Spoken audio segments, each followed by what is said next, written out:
No programa O Produtor Quer Saber de hoje, nós vamos falar sobre o Conselho Brasileiro de Produção Orgânica e Sustentável e traçar um parâmetro entre a produção orgânica e a produção convencional. Para isso, nós convidamos o diretor executivo da Organics Brasil, Ming Liu. Muito bom dia, seja bem-vindo. Obrigado pelo convite. Ok, Ming, explica para a gente aí quando que foi criado este conselho, né, a Organics Brasil. Sim, a Organics Brasil ela foi um projeto que nasceu em 2004 em parceria com a Apex Brasil, com um programa de promoção de produtos orgânicos no mercado internacional. Em 2003 foi quando foi criada a Lei 10.831 de orgânicos, mas ainda não havia sido regulamentada. E ela só veio a ser regulamentada em 2011.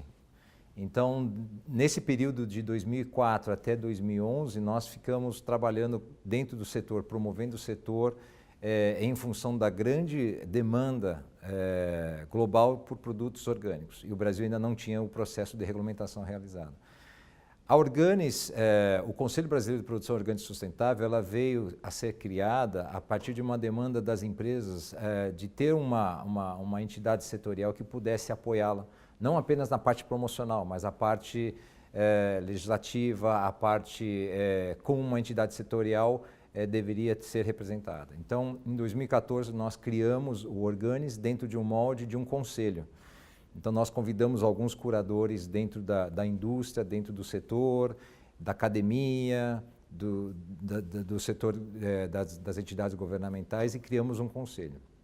Esse conselho hoje ele tem 16 curadores, entre eles o ex-ministro Roberto Rodrigues, que foi o criador da Lei 10.831, alguns empresários do setor, jornalistas, e que nós temos a missão de levar a estruturação da entidade setorial para representar o setor. Nós tivemos um processo de regulamentação que só aconteceu em 2011, então nós estamos falando de 5 anos atrás. E se nós formos comparar com o processo de regulamentação com os outros países, que pegamos como exemplo o maior mercado do mundo, que hoje é os Estados Unidos, isso aconteceu em 2001. Na Europa aconteceu em 2005. No Japão, 2006. Então, nós estamos um pouco atrasados nesse processo, mas como eu havia explicado, que em 2004, quando nós criamos o Projeto Organics Brasil, o mercado externo já demandava produtos brasileiros.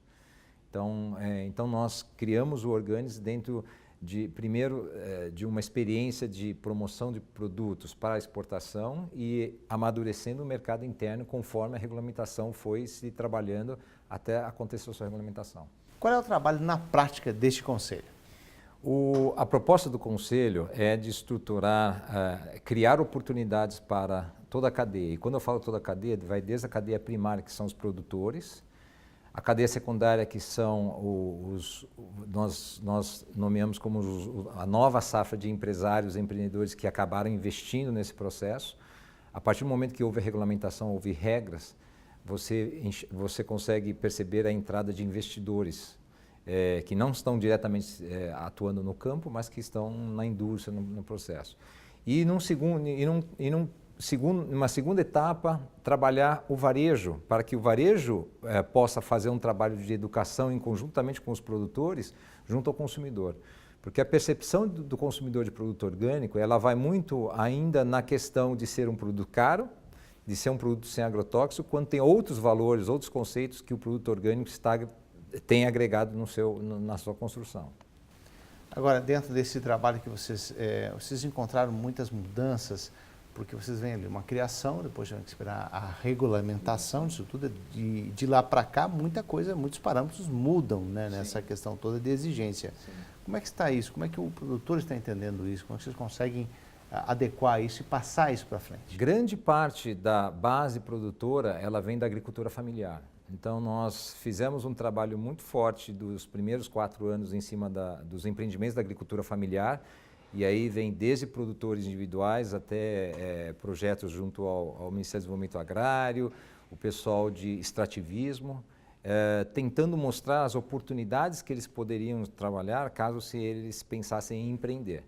Então, quando a gente fala em empreender, é agregar valor ao produto. Então, o pessoal que extraía a castanha, por exemplo, na região norte, a gente trouxe algumas possibilidades de ele tentar processar essa castanha e produzir, por exemplo, uma barra de cereal, ou produzir um kit de produtos que o consumidor consuma diretamente, ao invés de ele simplesmente fazer a matéria-prima e vender, exportar para um comprador externo ou para uma indústria. Então, esse processo a gente vem observando e o que a gente pôde notar é que o tipos de produtos que começaram a surgir e que hoje já estão nos supermercados, ele saiu de um leque de produtos simplesmente de perecíveis, né? Frutas, legumes, vegetais, e começou a passar a ter produtos com maior valor agregado. Então, quem produzia frutas agora tem geleias, tem sucos, quem tinha castanhas hoje tem cereais, tem granolas, e assim por diante. Uma cadeia que a gente percebeu que ainda não teve esse desenvolvimento foi a cadeia de produtos de origem animal. Né? Principalmente a Para cadeia... agregar valor. Para agregar valor, exatamente. Principalmente a cadeia de carne, laticínios, né? E aves. Aves, dos três, a aves é o que está um pouco mais à frente. Mas a cadeia de carne e laticínios ainda ela é muito deficiente em função das exigências para um processo de certificação de você ter alimentação baseada em ração orgânica. Aí é um complicador, tem que ter o milho orgânico, tem que ter a soja orgânica. Exatamente. E nós temos uma grande deficiência na produção de soja e milho orgânico por uma série de razões. Uma delas é a questão das sementes, né? Hoje, boa parte da produção é transgênica e dentro da regulamentação dos orgânicos você não pode usar sementes orgânicas para se transgênicas. Transgênicas para se produzir. E também a questão de tecnologia. Hoje ainda tem uma grande dificuldade de se fazer combates de pragas, por exemplo, que aparecem na soja, ferrugem, de forma não convencional. Então, essas são algumas dificuldades que nós temos. Isso também encarece, né? Porque a produtividade é menor, a escala é menor. Quer dizer, isso tudo para vocês buscarem essas soluções. Existe um processo dentro do Conselho dando uma olhada em todas essas questões? Sim, o que nós temos tentado trazer para os produtores é uma forma de comercialização diferenciada. Vamos pegar o exemplo da soja, por exemplo. A soja convencional você tem o pré-financiamento, você tem tradings, compradores, por exemplo, que pré-financiam o produtor no campo. No orgânico você não tem essa personalidade que pode fazer esse processo. Então nós buscamos trazer empresários ou compradores, importadores que estejam dispostos a investir pensando no médio e longo prazo, de que possa construir um fornecimento regular, no caso da soja, por exemplo, a médio e longo prazo. Isso ainda é difícil, é muito difícil. Dentro da nossa realidade, você tem países como a China, que já estão produzindo soja orgânica em larga escala, com uma credibilidade que ainda tem um pouco de dúvida, mas tem se produzido. Leste europeu também tem produzido soja orgânica, e o que acaba dificultando para que o investidor venha para o Brasil e aposte no médio e longo prazo pré-financiando soja orgânica. Então, isso o que o Conselho vislumbra para os próximos anos no Brasil? O Brasil, o setor produtivo de orgânico, ele vem realmente crescendo? Os números são confiáveis hoje de quantos produtores nós estamos realmente produzindo orgânico? Como é que está isso? Olha, os números, nós não temos números oficiais de número de produtores, mas os números que o Ministério da Agricultura tem em termos de estatísticas, nós temos hoje em torno de 14 mil unidades produtivas mapeadas pelo mapa em 26 estados e em praticamente 1.400 cidades, em todas as regiões do país.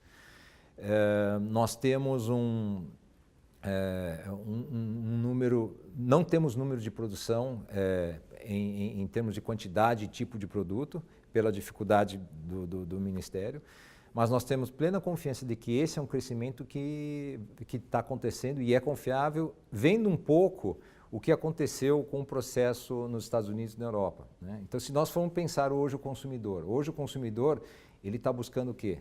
Produtos saudáveis, produtos confiáveis, produtos com rastreabilidade e produtos que tenham a questão da sustentabilidade dentro desse processo. E o que nós temos observado é que as grandes indústrias, então você pega as grandes multinacionais na área de alimentos, né? Nós estamos falando de alimentos, então pega Nestlé, Coca-Cola, PepsiCo, Mondelez, Danone, todas essas empresas de alimentos, elas estão buscando, já criando a sua marca dentro da linha do segmento de orgânicos, para trazer, porque o consumidor vem pedindo. E o que nós observamos no caso dos Estados Unidos, que teve a regulamentação em 2001, e que em 1999 o mercado dos Estados Unidos estava avaliado em torno de $1 bilhão. E hoje, 2016, o mercado dos Estados Unidos está movimentando na ordem de $43 bilhões. Olha o crescimento de 2000 a 2016. E nesse período, quando ocorreu a regulamentação, as grandes empresas entraram nesse segmento, porque a partir do momento que tem regras, as grandes indústrias vão entrar em conformidade ao atendimento ao consumidor. E o Brasil é um mercado que todas essas empresas estão presentes.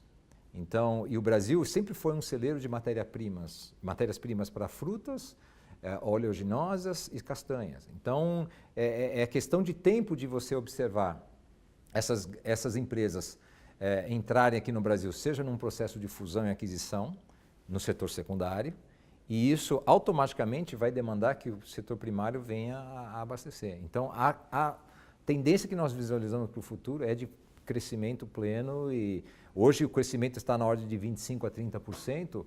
O que nós visualizamos é que quando ele se estabilizar, ele vai continuar na faixa de 9% a 12%, como acontece hoje nos Estados Unidos. Ming Liu, diretor executivo da Organics Brasil, nós vamos fazer um pequeno intervalo e nós retornamos logo depois para fazer um paralelo entre a produção convencional e a produção orgânica. Não saia daí.